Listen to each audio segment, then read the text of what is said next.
Welcome to this edition of the Capital Brief. I'm Seth Berenzweig, speaking to you here from our studio in McLean, Virginia, from the law firm of Berenzweig, Leonard. Pleasure to be here and back again with my colleague John Tamny from Real Clear Politics and Forbes.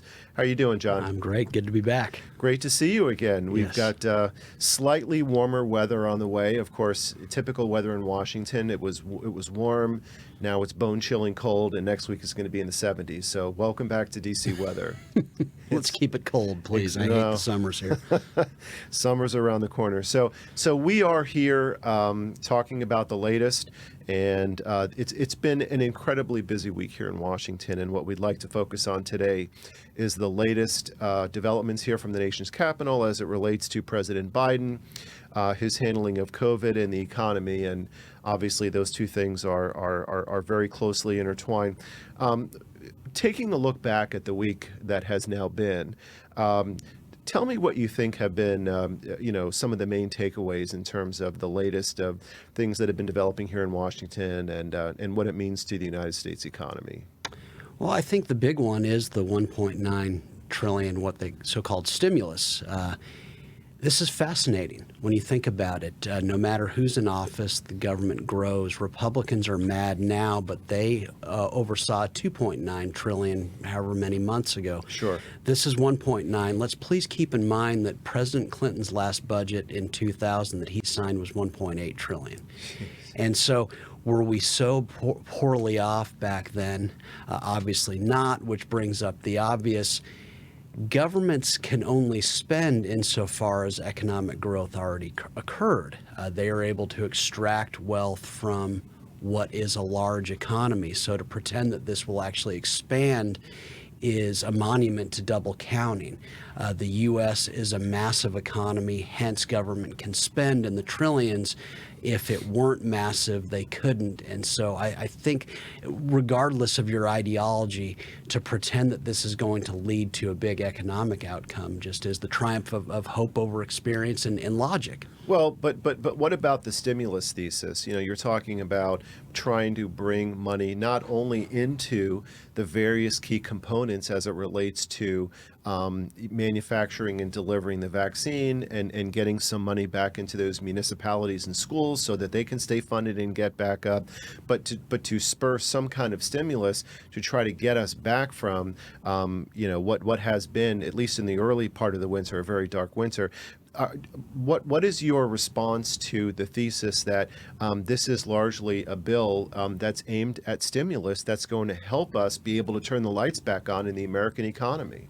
Well, my response is come over here and take $50 from me and go out and spend it in McLean. Will the economy be stimulated? No, because I'll have $50 less to spend in McLean. And so it's really just a shifting of money from one set of hands to another. What drives economic growth is an investment. And this is important because would you invest in an economy right now that so many states are still locking down or limiting the ability of the economy to grow? And so to me, all of this is a non sequitur. The natural state for people is to grow. Were we asking for stimulus in February of 2020? No. And why weren't we?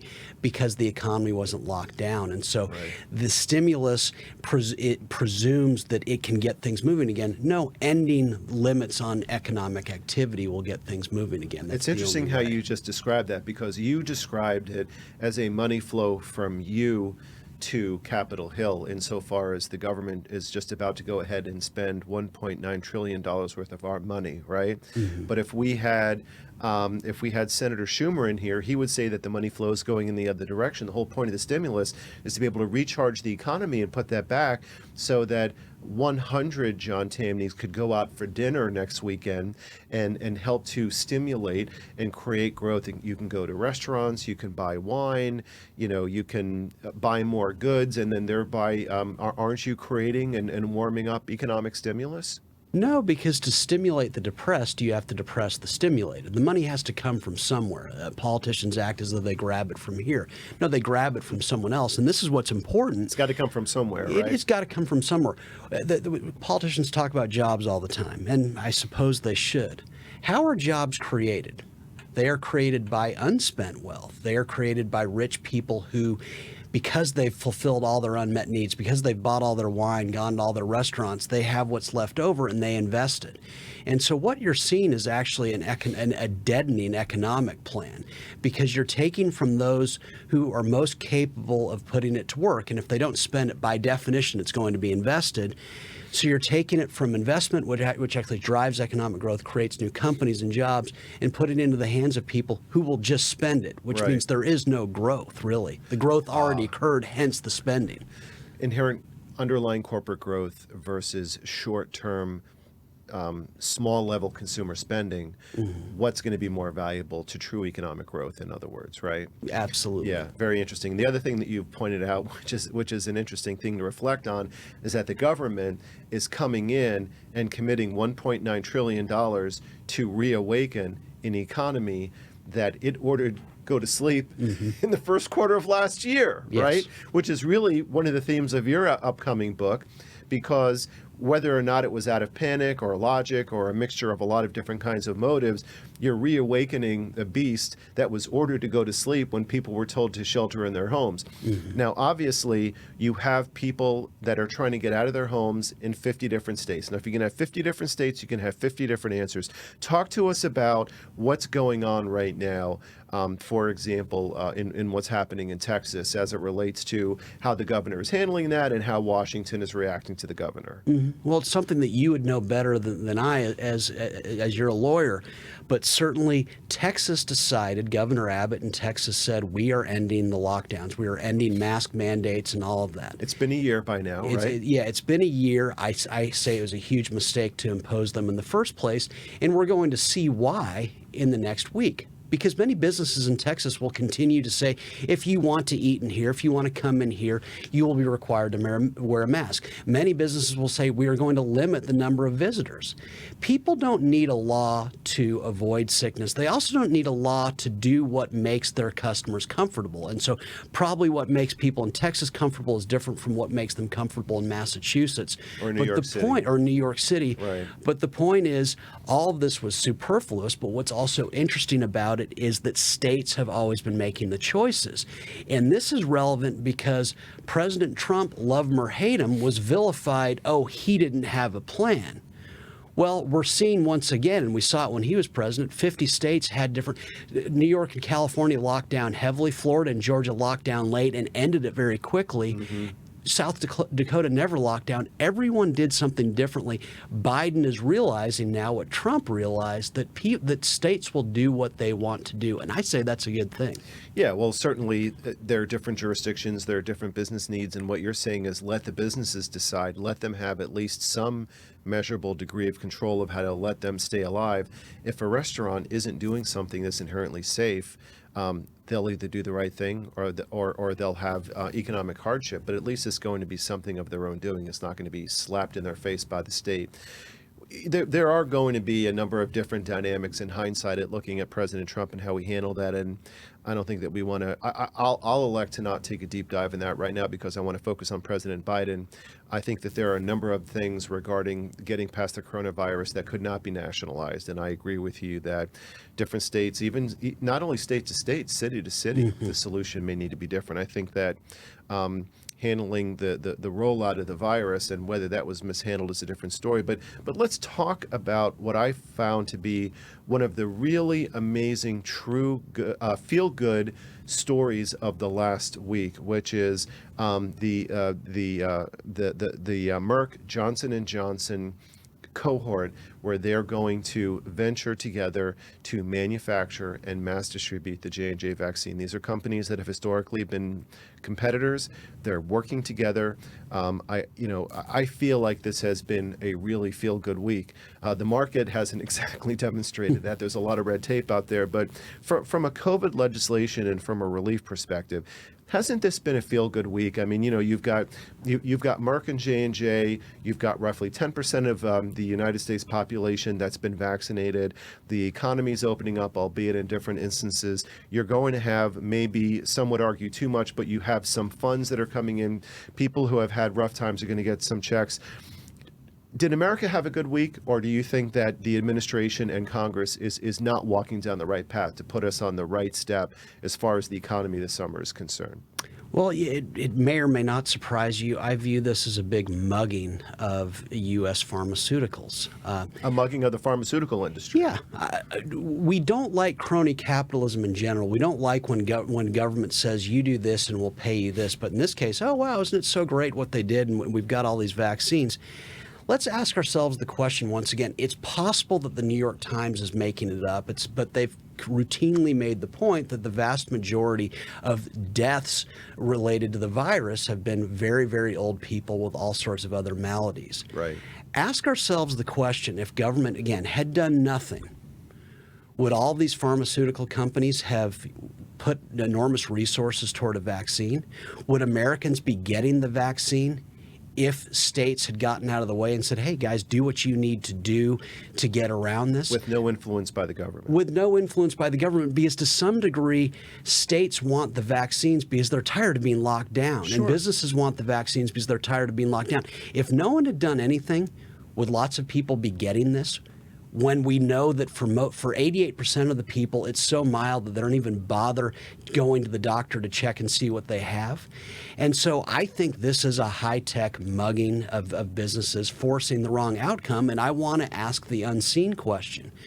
What sort of advances in healthcare could these pharmaceutical companies have achieved if they weren't spending time on this for the money from government and were looking for a cure for some sort of cancer, call it pancreatic cancer? So you're saying is the vaccination program a problem, a solution looking for a problem? Is that what you're saying? I'm saying it's worse than that. It's a solution looking for a problem, and it was a forced solution that took the eye of the pharmaceutical companies off the ball of actual advances that would make life much greater. Wow. As opposed to doing something that just was meant to please politicians so that businesses could get back to the business of serving customers. Well, I hear you. I think that's going to be.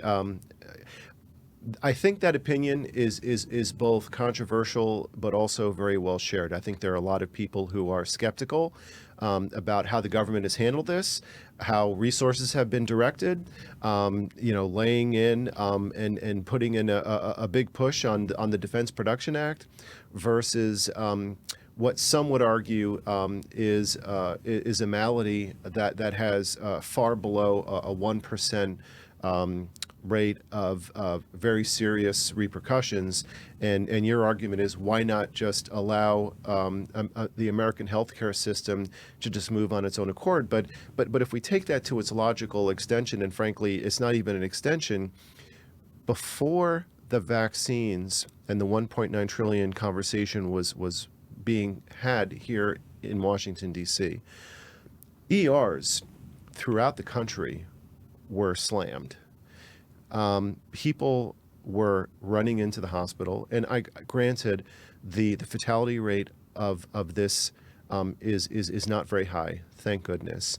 But when you see the onslaught and the push through the hospitals and the ERs and the things that were happening, especially in the front end of the winter and the second spike, don't you feel that not only from an economic but from a business reopening standpoint, that to some measurable degree it's a good thing for our economy that this $1.9 trillion conversation and these 4 vaccines have been so focused in such a laser way, because it helps bring down the ER overcrowding. It helps not have another 500,000 people expire. I mean,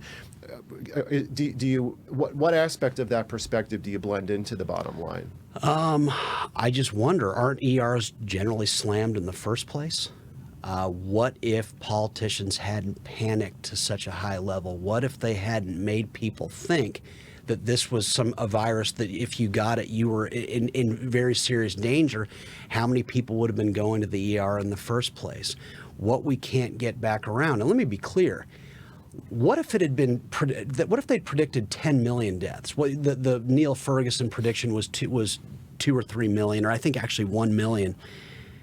We're most of the way there, by the way. The more deaths they'd predicted, the less there was need for a government response. Because if I'm fearful that me being outside might cause me to die, well, I'm going to stay in. I don't need force to tell me to avoid what might kill me or what might make me sick. I'm going to take those precautions as is. Now, of course, some won't. And you need those who don't, because those who throw caution to the wind provide crucial information just as much as I do by staying home, because they find out by living their lives in the way they want what causes this virus to spread and what are the implications of being out at bars, what are the implications of being out and making out with girls, whatever it is you want to say. We need people living, 330 million different people doing as they would, so we're not blinded to what might actually cause us to get sick. Well, we're going to have another, they call it COVID-19, obviously, because it was the virus that came out in 19. There's going to be a COVID-21 or a COVID-22. And the things that we're talking about are hopefully going to, together with all of our life experience, help us be smarter and more precise when we go the next time through this rodeo, because I don't think that we can withstand another forced shutdown. But before we get to the end of this episode, let's talk about a few other things that are happening that have really been hitting the news this week that are directly related to the economy. In addition to the nearly $2 trillion COVID relief legislation, there's a roughly $3 trillion infrastructure piece of legislation that's being discussed. And that's very relevant with respect to jobs, with respect to, bringing people back to work, modernizing infrastructure to make things more green so that we can potentially moderate climate change. And there are arguments that very harsh effects of climate change can actually obliterate businesses and the buildings that house them. What's your take on the recent discussions here in Washington on Capitol Hill regarding the big infrastructure bill? I think it's obnoxiously conceited, which is what you'd expect from the political class. Let's imagine if they're talking about a stimulus bill in 2001. Okay, so the internet's dying before our eyes at the time. Seattle, people are flowing out of Seattle. They're flowing out of Silicon Valley. The view probably then would have been, let's not spend money there because, well, the internet was a fad. 20 years later, the 5 most valuable companies in the world are in Silicon Valley and Seattle. With no help from the government. With no help from the government. But more importantly, implicit in infrastructure spending is that politicians can see into the future where roads need to be. We want to expand airports. It's speculated that fairly soon more and more Americans will be flying on private planes. If you look historically at luxury, luxury is historical in nature. What the rich enjoy is always a preview of what we'll all enjoy. What do the rich enjoy now? They fly on private planes. I'm mugged by TSA agents. Guaranteed in my lifetime, certainly in my kids' lifetime, private flight around the world will be the norm. Well, Elon Musk will have a thing or two to say about that too, right? Without question, At higher he will. altitude. And so they'll build airports now and expand LAX and they'll expand LaGuardia. Right. And I'll wager, let's hope we're doing this show 10, 15, 20 years from now. Right. During that time, we're going to be talking about how the American people and very average American people are flying out of very small airports. I love it. I love the argument because, first of all, I have not heard that argument raised in any common forum, and I really just want to say that is a really smart argument that people are not talking about. The small airports, not having this dinosaur-like presumption that we need more, LaGuardia airports, right? Aside from the privatization of space travel, which seems a little bit quirky right now. I know Elon Musk just seems kind of like a groovy dude who once every year or two, smokes some weed on the air and gets in a little bit of trouble. But he's pretty darn smart, and he's creating some initiatives that, where with his Boring company, where people are going to now be traveling subterraneously, as well as with space travel that is already privatized.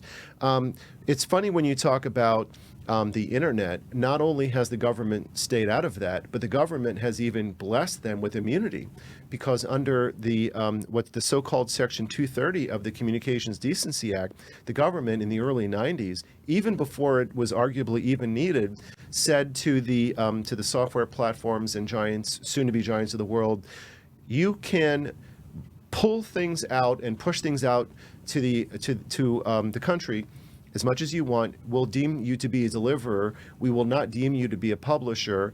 And you have complete blanket immunity, which was not only staying out of their business, but it was giving them this governmental gift, which of course has helped expand the internet, but has really created a lot of headaches too. Some would argue that it leads to individualized problems such as personal attacks and harassment. Some would argue that it's led to more institutional, broader national crises such as January 6th. We can argue about that all day. But the thing that's interesting is that what is infrastructure, right? And is the government in the best position to be able to define what the infrastructure is going to be 15 years from now? We don't know that. The government's supposed to have these hearings, but every time that you have a hearing in Congress, it just turns into a political clown show. So where do you think this money would be better spent? Well, it's a cliche and it's trite for me to say, yeah, just leave it in the private sector. But yes, that's kind of my view. Governmental officials, but I would say most people are limited by the known. We're seeing this already with the complaints from my side. Well, Parler's not getting a chance to beat Twitter because Amazon is hurting it and everything. Well, Amazon left it off of its AWS system. Implicit there is that's the frontier of technology. Well, I guarantee you 5 years from now, Twitter is going to have been vanquished, but it probably wouldn't have been Parler in the first place. It's someone else that we haven't talked about, or some company that hasn't even been formed yet. So you're asking the perfect question: what is the internet? And so we want to build out this. Right. Well, again, that's spending trillions of dollars on the known when guaranteed a couple of years from now, what we presume is the known, what we presume is the frontier of technology is going to have been changed remarkably. And thank goodness for that. It's going faster and faster. And so the idea of infrastructure is almost as dense as to me, antitrust or anything else the government gets in the way in, because they are limited by what's out there.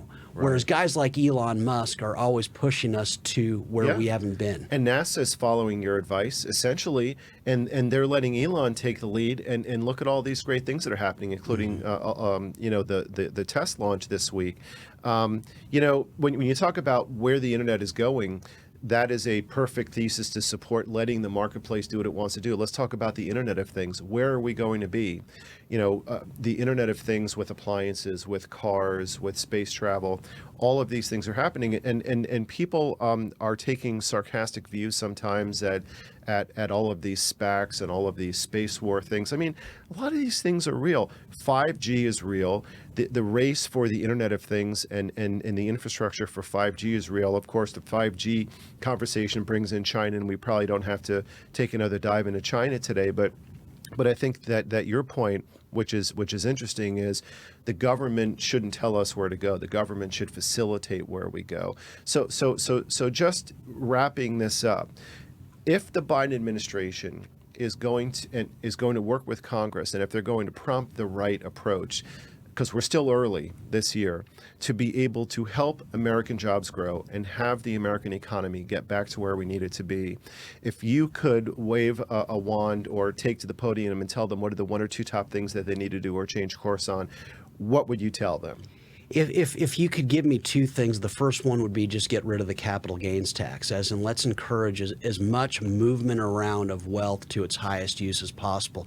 So many people we know buy and hold not just because they want to, but because a sale would cause a taxable event.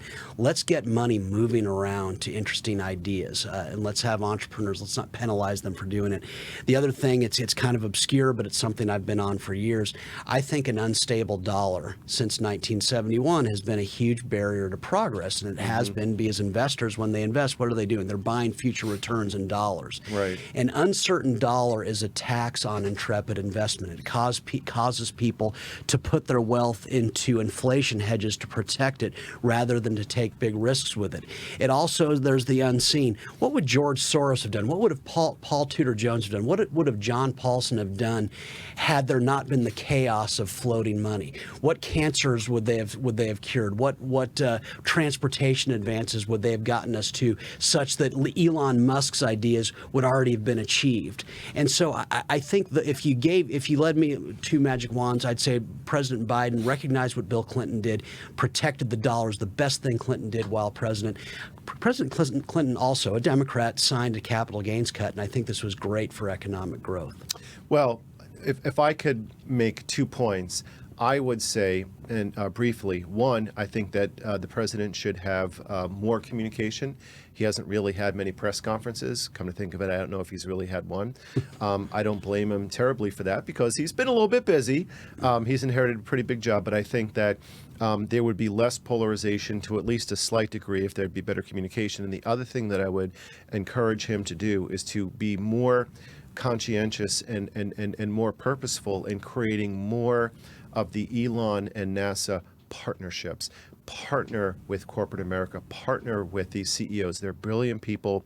And the more that you can let the market lead the way as opposed to the government dictating to the market, I'm with you, and I think that that could really lead to great things. We are out of time. I would like to thank everybody for watching this edition of the Capitol Brief. Things will continue to heat up in Washington, both in terms of the temperature and in the political climate. John, thanks again. Great to see you. Yes. Great. We'll see everybody next time.